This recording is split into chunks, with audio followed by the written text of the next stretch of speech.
Bismillahirrahmanirrahim.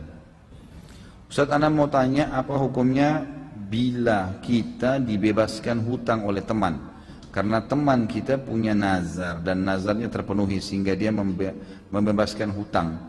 Apa Ana harus tetap bayar tapi memang perekonomian Ana sedang tidak baik? Apakah tetap di akhirat dia akan mengambil pahala-pahala kita? Ya tentu saja tidak. Kalau dia sudah maafkan, alhamdulillah. Ya, gitu. Kalau jelas dia maafkan, ya gitu. Jangan Anda karang-karang, gitu kan? Jadi memang jelas dia mengatakan saya maafkan, ya tidak apa-apa, insya Allah sudah baik. Itu nggak ada masalah. Jadi sudah bebas, tidak ada lagi pengambilan pahala. Baik. Apa hukum cicilan emas? Di mana sekarang banyak mencatat banyak mengatasnamakan syariat dalam cicilan emas. Allahu alam. Yang saya tahu sampai hari ini semua buku fikih yang mengikuti sunnah Nabi SAW tidak membolehkan. Yang saya tahu, karena emas itu kata Nabi SAW, az-zahab bil-zahab, yadan biyad, mithlan bimithl. Hadis sahih riwayat Bukhari. Emas harus dengan emas, ya kan gitu. Tangan di tangan, cash, gitu kan. Tidak boleh cicil. Itu memang perintah Nabi SAW. Khusus masalah emas seperti ini, maka lebih baik jangan. Tentu tajwid itu digunakan kalau secara hukum itu digunakan di Al-Quran saja. Digunakan di Al-Quran saja secara hukum, ya, hukum bacaan.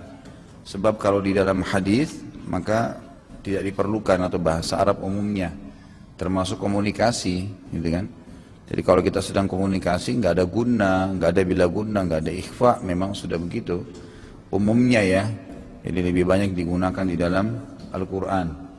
Seorang yang dulu pernah memalsukan raport SMA, kemudian sekarang sudah berjalan bertahun-tahun, apakah bertobat saja cukup? Apa yang harus dilakukan? Tentu bertobat kepada Allah SWT, dan dia coba memperbaiki semaksimal mungkin. Jadi kalau ada sesuatu yang Anda dapatkan dari hasil itu, harus dikeluarkan, gitu kan? Misal gara-gara ijazah palsu itu Anda mendapatkan sebuah jabatan, misal, gitu kan? Maka itu tidak boleh. Berarti jabatan itu tidak halal buat Anda, karena Anda merekayasa data, nggak bisa, gitu kan? Jadi tidak boleh. Jadi harus diperbaikin. Tapi yang paling penting adalah taubat nasuha dulu kepada Allah SWT, karena itu gush namanya, ya, menipu, ya, memanipulasi data, nggak boleh dalam Islam. Alhamdulillah.